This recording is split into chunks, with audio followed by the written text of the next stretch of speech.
Alam nyo, yung mga baguhan sa kusina, para advice ko lang bilang isang parang medyo nakakatandang chef. Nakakatanda talaga, no?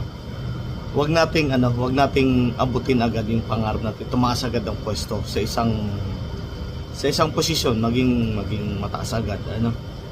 Isipin muna natin yung maka-build tayo ng maraming experience, okay?